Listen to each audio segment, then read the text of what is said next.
Hey guys, welcome to Ground Up. I'm quite excited to share with you what I've been up to the past couple of weeks. It's all in the menu. I hope you're as excited as I am. Definitely. In fact, I chose food cultures from the menu because it's something so close to my heart. When you think of Pune in general, you think of Monday instantaneously. It's such a hub for fresh produce, vegetables, fruits, grains. Personally, I love the fact that it's got all these street food stalls around. It's such a treasure. Love that.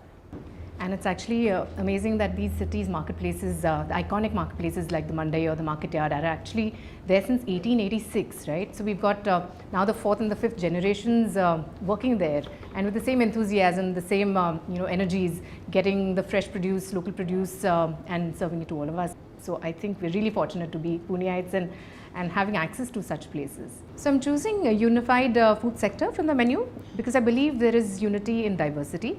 So let me tell you a story about a friend of mine called Nandan Mangaonkar. He's an Instagram blogger when it comes to food, especially places and food both.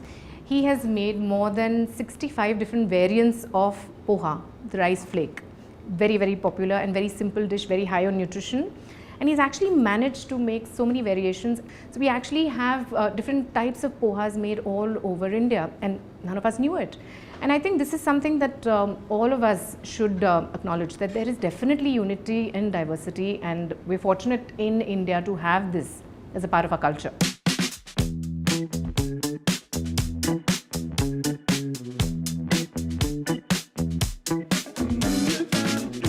Going back to the menu, I think I chose sustainability because the kind of exchange that I have tried my best to have with farmers around. I feel like just cooking doesn't cut it for me. I mean, I think everybody can cook, anybody can cook, and anybody can open a restaurant. But the whole idea behind doing something that is meaningful is going beyond cooking. And going beyond cooking is talking to the people who are growing it. And which is why the engagement with farmers right from the beginning of Ground Up, I've tried to make sure that I can understand what it is like to grow food. And if I don't understand how to grow food, I don't think I should cook it. But how to grow food is the question, and that's where my knowledge of ethical farming practices, the difference between organic and natural farming comes in the picture. You want your vegetables, you want your food to be grown chemical free. You want to know where it's coming from, which I completely agree with. I come from an agricultural family from both sides, my maternal and paternal side both. And I've really seen them work very hard and use all the kind of organic and chemical free methodologies of actually growing different kinds of plantations at our farms. And that is something which I think everybody should emulate, and they are doing it. I'm not saying they're not, but still I think it's a gradual process where 100% implementation is yet to happen, but I'm sure we'll get there. It has to be every single person who's a part of this chain, right from the person who's eating it to the person who's influencing what that person is eating. So it's chefs, it's just everybody who's cooking, it's demand and supply. I can't just talk about sustainable agriculture and not eat sustainable stuff. So I feel like it's all the responsibility of all the parties here. I used to read a lot about food. I loved watching the shows, reading up, sort of Googling it and stuff like that. And the lockdown gave me the free time and the opportunity to get into the kitchen and kind of put all of these things into practice a little bit. And I can't believe that I can actually say that I can cook now thanks to the lockdown. I feel like the industry that we're in, everybody's chasing time. Time is of the essence. And in a situation like mine, when I have time, I can't think of anything better than to explore fermentation, because the one thing that fermentation needs is time.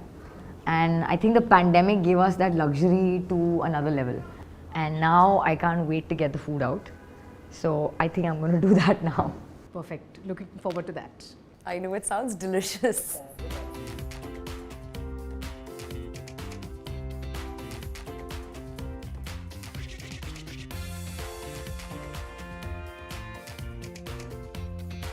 So here are the dishes you guys chose, and I am quite curious to know why you chose what you chose.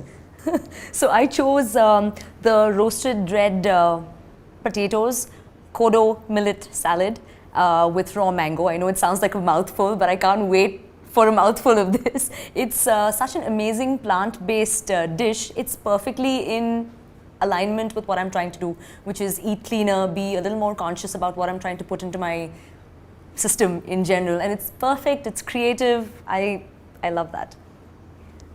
So I chose the charred eggplant dish because I'm somebody who loves trying to source everything I make locally and trying to keep things in season. And this dish end to end is exactly that. And I've chosen the rice cake here, and it looks extremely aesthetically appealing as well. And as we know, in India, all of us would typically order desserts, keep it right at the center and share them all. That's the kind of culture that we come from. Let's dig in. Let's dig in.